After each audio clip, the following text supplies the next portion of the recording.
Hey, what's going on, guys? Welcome back to another OBS tutorial. Today, I'm going to be showing you how to capture an individual game's audio in OBS.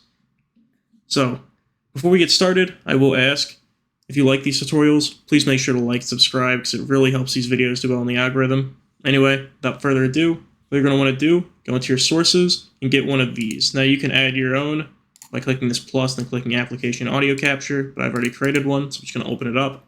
What we're going to do, set your window to whatever window you want to do. As you can see, I'm using Opera here, so I'll just set it to Opera. This also works with any game. Then under Window Match Priority, make sure the default is Match Title, otherwise Find Window of Same Type. Make sure you change this to Find Window of Same Executable. Some apps and games will change the name of their tab, which will mess this up if you don't change it to this. And then once you do that, you can see there's a new bar here, and this will basically just only capture the audio of that app. And that's going to be it for this tutorial. If you guys liked it, obviously, make sure to like, subscribe, and I'll see you on the next one.